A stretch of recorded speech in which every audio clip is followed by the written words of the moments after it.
marching through the mist, Ukrainian soldiers preparing for deployment.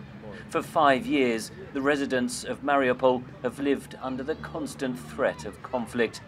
Amid the election campaigns, the frustration, the exhaustion is palpable.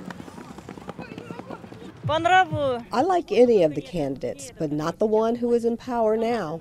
We need more authority for us to have peace, for our economy to grow, for us to be prosperous.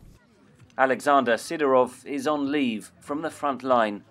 The main issue for me is for all the corrupt people to be imprisoned. Alina Arabadzhi plans to vote for comedian-turned-presidential candidate Volodymyr Zelensky. Why Zelensky? Because it is a new face, because he has no vested interests. He hasn't been in politics a single day. The front lines of that war lie just 6 kilometers to the east. This is the road from Mariupol to Donetsk. There are a series of Ukrainian army checkpoints before you reach territory held by the Russian-backed separatists. At the height of the conflict, Ukraine feared those rebel forces would push on to try to take the city of Mariupol. Those fears may have subsided for now, but the war is having a huge effect on the daily life and the economy of this region. Mariupol used to be an export hub for the Donbass region. The conflict has cut off its mines and factories. 2 giant steel plants still dominate Mariupol's skyline, bringing prosperity but also choking pollution. The products are shipped across the world from the nearby port.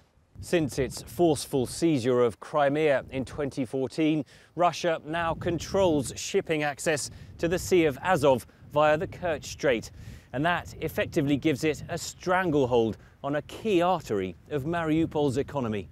The port director says he has lost over $7.5 million a year in business.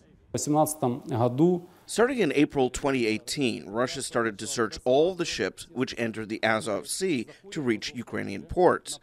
Then after loading, they checked them again when they returned back to the Black Sea.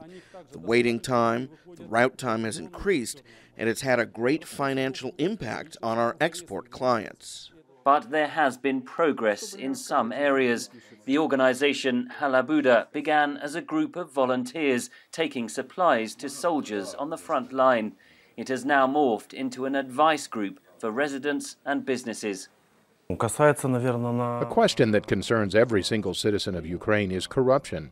Compared to the corruption in law enforcement that we had 5 years ago, now, after the reforms, we nearly eradicated corruption on the level of the traffic police.